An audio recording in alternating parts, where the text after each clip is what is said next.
Some of us may not be able to agree on most things nowadays. However, one thing that I'm sure we can all agree on is that we could all do with a bit more money. Money can be many different things to many different people. It could be the root of all evil. It could be freedom. It could be happiness.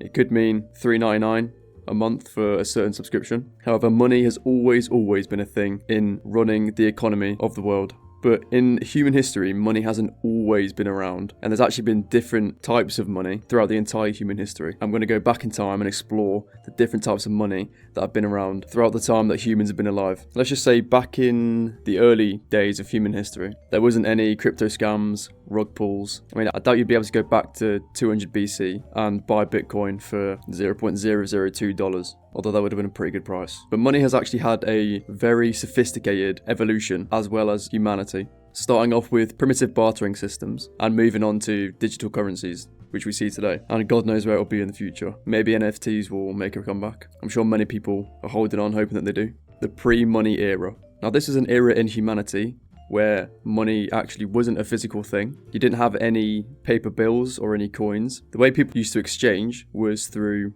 bartering. So this would be goods such as grain or tools, and some would even exchange favours for each other. Now there are obviously a lot of setbacks to this. For example, both parties must want what the other person is giving, otherwise it's not a very fair trade. And the value of something may be worth more to someone else than it is to you, which makes it hard to actually measure the value of each items and making sure that the trade that you're making is fair for both sides. However, during this period, we started to see early adaptations of items being given value. For example, cowrie shells in Africa and Asia, and in Rome, they even used salt. But however, most of the time, the things that held the most value were livestock and precious metals. Then we started to see the ancient money period. From 3000 BCE onwards, we started to see weights, metals and coinage begin to be used for trading. In Mesopotamia and Egypt, they started to use silver and grain as a unit of measurement for how much you have to be able to trade with. And they started to use tablets to record who had loans. Yes, they started to have loans at this period, and they actually used this to calculate interest and also wages for working. However, in other parts of the world,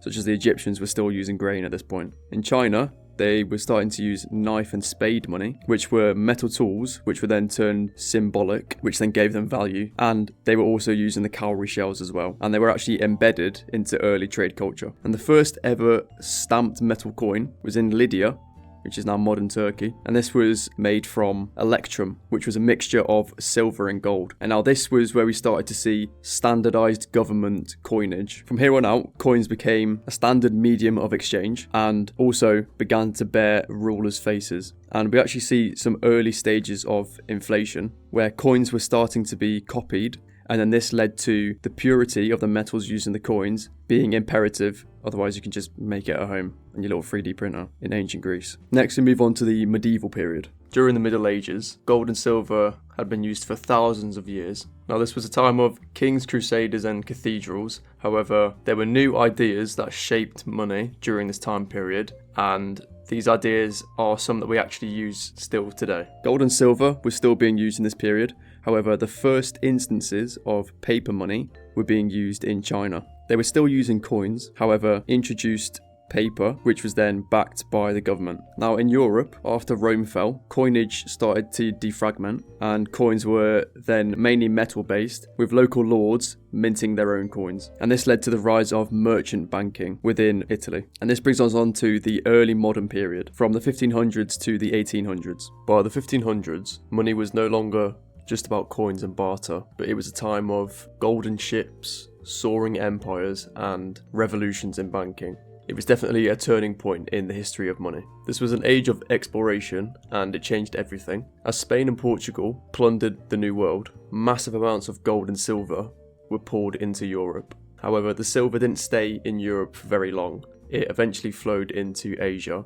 especially China, and this demanded silver for taxes. And in a way, the new silver that was found became the first truly global currency. Now this saw the start of an actual banking system where you could have an account, you could take out loans, and the Medici family were the first pioneers of this. And stock exchanges of companies also started to develop during this period. For example, the Dutch East India Company and the Amsterdam Stock Exchange. Now Sweden saw China's paper money and thought that was a great idea.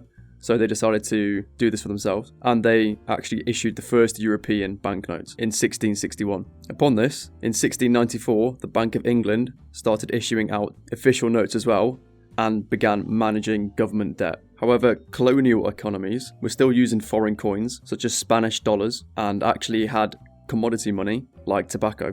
And by 1800, the financial world had completely transformed, and now banking was absolutely essential. Paper money had taken a hold, and global trade now depended on credit. And now there were also precious metals flowing between continents. Now this brings us on to the industrial age. Now this was a new age of industry, empire, and enormous wealth. And at the core of this was money. The Industrial Revolution had transformed the world's economy with massive factories, railroads and machines, and this demanded one thing above everything else, and that was capital. And it's definitely safe to say that it gave us a blueprint for modern finance and shaped how we borrow, invest and save, and even think about the value of money. This is from 1800 to 1914, and this saw central banks, a gold standard and credit start to be used widely. Nations started tying their currencies to a fixed amount of gold, for example $20.67 per ounce in the US. And this started to promote stability and allowed the use for global trade. And this is where we start to see more modern banking methods being used. For example, people were starting to save money. You actually saw early instances of ATMs as well, and checks were actually starting to be used as well. Now this brings us on to the 20th century.